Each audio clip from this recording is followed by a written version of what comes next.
Herman, and this is the Learning Disabilities Project. My learning disability is attention deficit hyperactivity disorder, also known as ADHD, for the class GE 502, Psychological Foundations of Learning.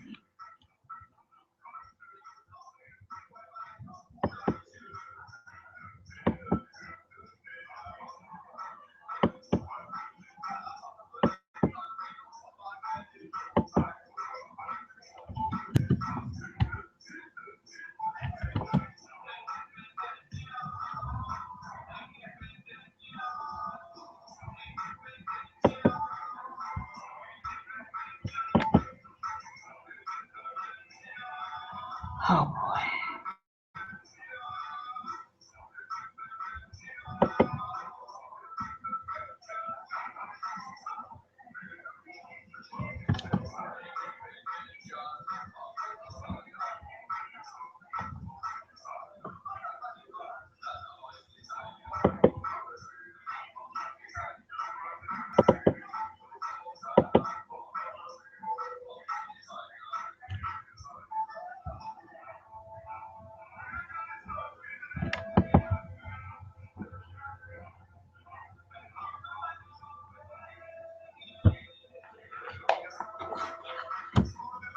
What is attention deficit hyperactivity disorder, ADHD? It is a neuropsychiatric condition affecting preschoolers, children, adolescents, and adults around the world, characterized by a pattern of diminished sustained attention and increased impulsivity or hyperactivity. It is a condition in which a person has trouble paying attention and focusing on tasks, tends to act without thinking, and has trouble sitting still. ADHD was formerly called ADD or attention deficit disorder. The exact cause of attention deficit hyperactivity disorder is not clear, but tends to run in families. ADHD affects up to 5 to 8% of school-age children, with 60 to 85% of those diagnosed as children continuing to meet criteria for the disorder in adolescence. They often have significant impairment in academic functioning as well as social and interpersonal situations. It is frequently associated with comorbid disorders, including learning disorders, anxiety disorders, mood disorders, and disruptive behavior disorders.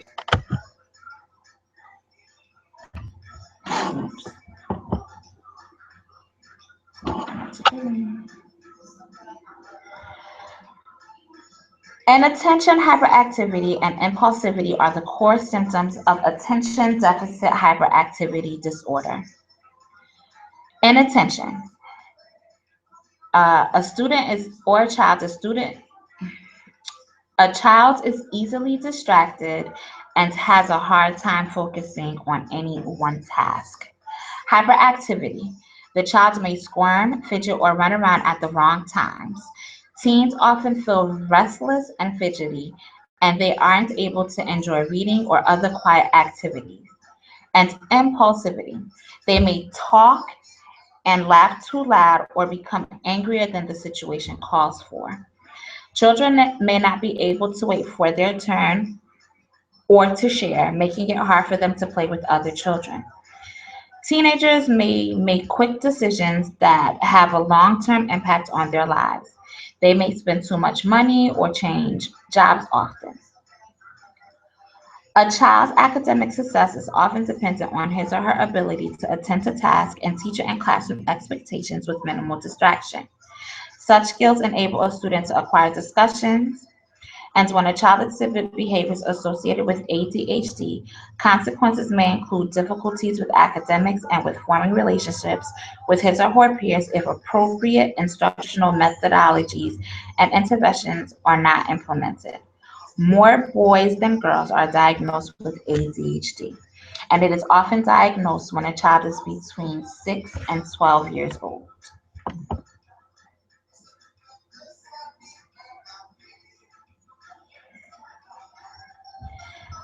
Children usually have personal needs when they have this learning disorder. Some of the personal needs are the parents must be taking care of themselves. Being able to care for themselves physically and mentally is an important part of helping a child with ADHD. It will help the parent have the energy they need to take care of that child. Helping the child build self-esteem as well, encouraging a sense of belonging, confidence in learning, and an awareness of his or her own contributions. Helping the child get the most out of school by promoting school success. This will help the child academically, socially, and developmentally. And also helping the child get things done. Patience, persistence, and creative thinking can help the child learn skills and accomplish tasks at home and at school.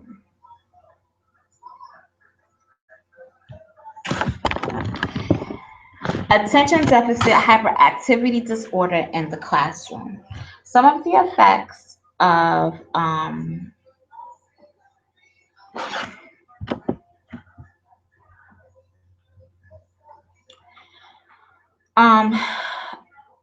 this learning disability also affects the child's family life. Learning disabilities can be hard on a family. ADHD impacts not only on the child, but also parents and siblings, causing disturbances to family and marital functioning. One parent, often the mother, may recognize and face the problem sooner or more readily than the other. Misunderstanding and conflict can result. Brothers and sisters often resent the amount of attention given to a child with ADHD and may proclaim knowingly that the child is spoiled and perfectly capable. Grandparents tend to blame parents for not doing enough, not being able, not being disciplined enough, organized enough, or not giving enough direct help to the child. Neighbors can be intolerant if the child is very hyperactive or has low frustration tolerance and tends to explode or cry at each hurdle. On a daily basis, children with ADHD typically raise the irritant factor in family life. They tend to leave everyone on edge because their behavior is unpredictable, erratic, inconsistent, and full of ups and downs.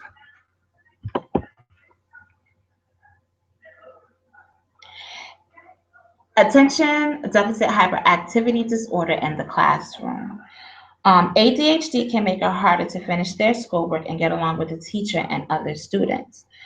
Some of these effects are they start assignments but don't complete them. Uh, the child works independently in class but gets irritated by the noise another child is making. The child starts off participating in a group project but then drifts off and stops contributing. The child also goes to look something up in a book and just keeps reading instead of going back to their work. This issue is children with ADHD can be easily distracted and get derailed in the middle of an assignment. A child with ADHD is also always talking.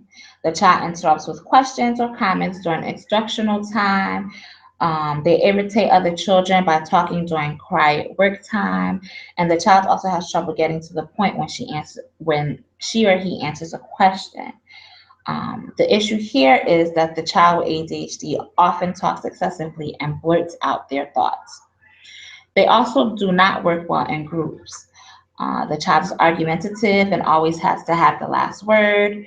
The child won't let the other children make a presentation and insists on being the one to talk.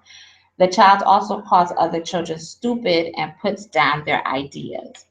The issue here is that the child with ADHD can get frustrated when they don't get what they want, and they might have trouble filtering what they say and understanding how they come across to others. Also, a child with ADHD appears to be spacing out during lessons. This child asks what, even when he or she seems to have been listening. They don't remember the teacher's directions, and they also don't know what items they're supposed to have for a project.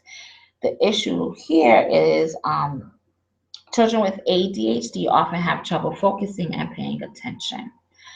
Um, there are also classroom needs that this child may need. Children with ADHD, they often have difficulty adjusting to the structured environment of a classroom, determining what is important and focusing on their assigned work. They are easily distracted by other children or by nearby activities in the classroom. There are accommodations that reduce these distractions and help them to stay on task and learn. Uh, for example, special classroom seating assignments. If they sit near the teacher, this provides opportunities for the teacher to monitor and reinforce the child's on task behavior. They could also sit near a student role model, which provides opportunity for the child to work cooperatively and to learn from their peers in the class. Also, providing low distraction work areas for quiet study time and test taking. Other needs a child with attention deficit hyperactivity disorder may need are reducing the length of homework assignments by breaking down assignments into smaller, less complex tasks, allowing the child extra time on tests. Tests that are timed may not allow children with ADHD to demonstrate what they truly know due to their potential preoccupation with elapsed time. Elimination of test anxiety and provide them with other opportunities, methods, or test formats to demonstrate their knowledge. Simplifying instructions about assignments. The simpler the expectations communicated to an ADHD student, the more likely it is that he or she will comprehend and complete them in a timely and productive manner. Using behavioral management techniques in the classroom. Verbal reinforcement of appropriate behavior through praise given to a student when he or she begins and completes an activity or exhibits a particular desired behavior. Also, computer aided instructions, which make instructions more visual and allow students to participate actively.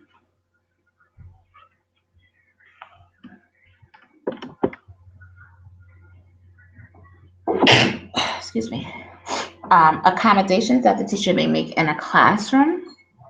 Students with ADHD learn best with a carefully structured academic lesson, one where the teacher explains what he or she wants children to learn in the current lesson and places these skills and knowledge in the context of the previous lessons.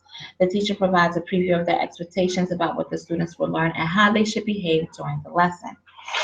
They can do these things by providing an advanced organizer, preparation of the day's lesson by summarizing the order of various activities planned by reviewing the previous lesson, followed by new information.